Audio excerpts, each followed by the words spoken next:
Published 14:51 Eastern Standard Time, the 22nd of February 2018. Updated 19:03 Eastern Standard Time, the 22nd of February 2018. At the height of the Second World War, the siege of Leningrad is believed to have lasted some 872 days.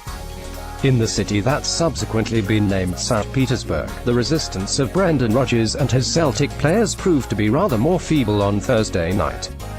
By the end of hugely disappointing affair, the small pocket of travelling fans were entitled to feel they'd sat through this dreary old a few times.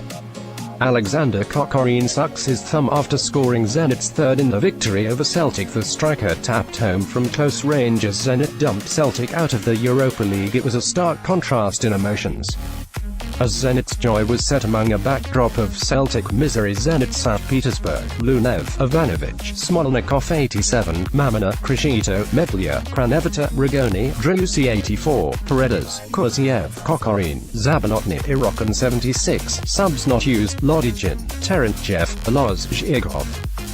Booked, Paredes, Kuzyaev goals, Ivanovic 8, Kuzyaev 27, Kokorin 61. Celtic, DeVries, Tierney, Aja, Smolnikov, Lustig, Encham, Brown, Kawasi, Rogic 45, McGregor, Sinclair 62, Forrest, Musonda 71, Dembele. Subs not used, Bain, Henry, Edouard Miller. Booked, Kawasi, Dembele. Referee, Antonio Miguel Matulacos, Spain. After all the promise of the first leg, so many old failings were again the side's undoing: a lack of poise and concentration, the loss of an early goal, an inability to take one of the few half chances that came the way. Progress at this level does not seem to come easy. No one expected finishing the job to be in any way straightforward, but Zenit rather cruised through to the last 16, the Scots simply unable to lay a glove on them. The cohesion and belief Celtic had shown in winning the first game in Glasgow was conspicuous by its absence. So too was the high press, which seemed to rattle the Russians. With the exception of Olivier Encham and James Forrest, no one in a hoop shirt really did themselves justice. It was a particularly painful affair for Doris de Vries. The Dutch keeper needed a big display here to lay claim to Craig Gordon's jersey in a longer term, but a poor attempt to deny Dela Kuzyaev Zenit's second will not help his cause. By that stage, though, the cracks were long evident. Branislav Ivanovic's headed opener inside 8 minutes was claimed with embarrassing ease. Celtic rallied to an extent after the break, but by the time Aleksandr Kokorin added a third just after the hour, they had shown little sign of finding the cutting edge. Brendan Rodgers centre-ed on as his Celtic side began the second leg with a 1-0 lead. Celtic left-back Kieran Tierney drills in a low cross into the box during the early exchanges. Celtic's first leg lead lasted just 8 minutes in the return clash. Thanks to Branislav Ivanovic, the Zenit defender headed the hosts level on aggregate. With this thumping effort, the former Chelsea man wheels away in celebration after his header flew past Doris de Vries. The birthday boy, who turned 34 on Thursday, was promptly mobbed by his teammates. Through the Rodgers men were well beaten in the end.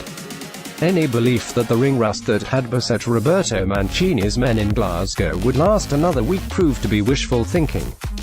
The prospect of a second successive treble, with the next stop Pittodrie on Sunday, means they won't have much time for reflection, but on the long flight home they will have considered how distant the latter stages of European competitions can seem on such nights. What a curious backdrop the Krestovsky Stadium made. Although a jaw-dropping spectacular structure, its heated interior, keeping out the -14-degree cold, gave it a surreal feel. With the match nowhere near a sellout, the noise rather bounced off its retractable roof. For all the world, it felt like a gargantuan swimming pool. Having presided over the near-perfect European performance last week, the unchanged lineup Rodgers named surprised no one. Ivanovic returning for Zenit at right-back, but was the only alteration to Mancini's side. It took the former Chelsea man just 8 minutes to make an indelible mark on the contest. Just as Celtic seemed to be easing the way in, Leandro Paredes' low curler from the edge of the box forced de Vries to turn the ball away for a corner. It was comedic defending thereafter. Paredes' outswinger along the 6-yard line found Christopher Aja blocked at the far post and Jose Smolnikov oblivious to the impending danger. Rising unchallenged, Ivanovic's planted header found the top corner and, in the blink of an eye, Callum McGregor's first leg goal had been cancelled out. Celtic captain Scott Brown vies for the ball with Ivanovic during the first half of the last 32 ties. Zenit took the lead on aggregate on 29 minutes when Dada Kuzyaev, centre, scored. His long-range strike proved too much for De Vries, who will be upset at not stopping the shot, but the Zenit players wouldn't have cared as they celebrated wildly the second goal. The important thing from Celtic's perspective was not to concede a second in short order. Kokorin, anonymous in Glasgow, looked set to do just that until De Vries belatedly marched from his line to claim a troubling ball over the top. Paredes, the £25 million Argentinian, was running the show. He drew a foul from McGregor 30 yards from goal and took command of the dead ball situation. De Vries was relieved to see it graze the roof of his net. Celtic's occasional promise on the counter-attack tended to fall down either through a lack of a final ball or Zenit's cynicism. Kuzyaev and Paredes had their names taken, both for crunching fouls on James Forrest. It took 27 minutes for the turnaround to be completed.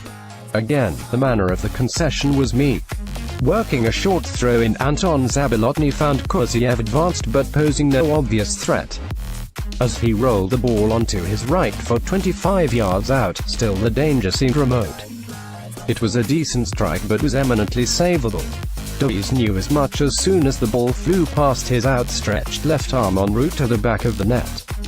So much for avenging the 7 goals he lost in the Nou Camp last season.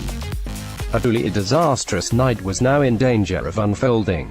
Abue Kawasi didn't help matters by becoming the third booking of the night for a rash challenge on Zenit skipper Domenico Criscito.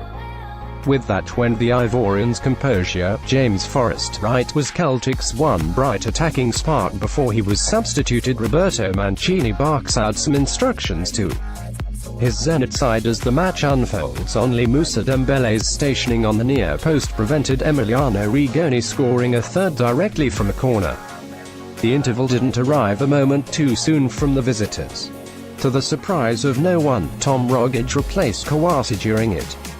The Australian made a telling introduction by feeding Encham, only for the Frenchman to rather panic and drag a decent chance wide of the far post. Celtic were at least asking questions. When Forrest won a corner after dazzling Criscito down the right, Cam's corner gave Aja half a chance of landing the all-important goal. Alas, the Norwegian couldn't get sufficient purchase on the header. Sensing a glimmer of hope, Rodgers summoned Scott Sinclair to replace McGregor. But before the switch could be made, the tie was effectively over. Smolnikov did well to repel an initial cross by Zabolotny, only for the ball to land at Ivanovic's feet. The Serbian's low cross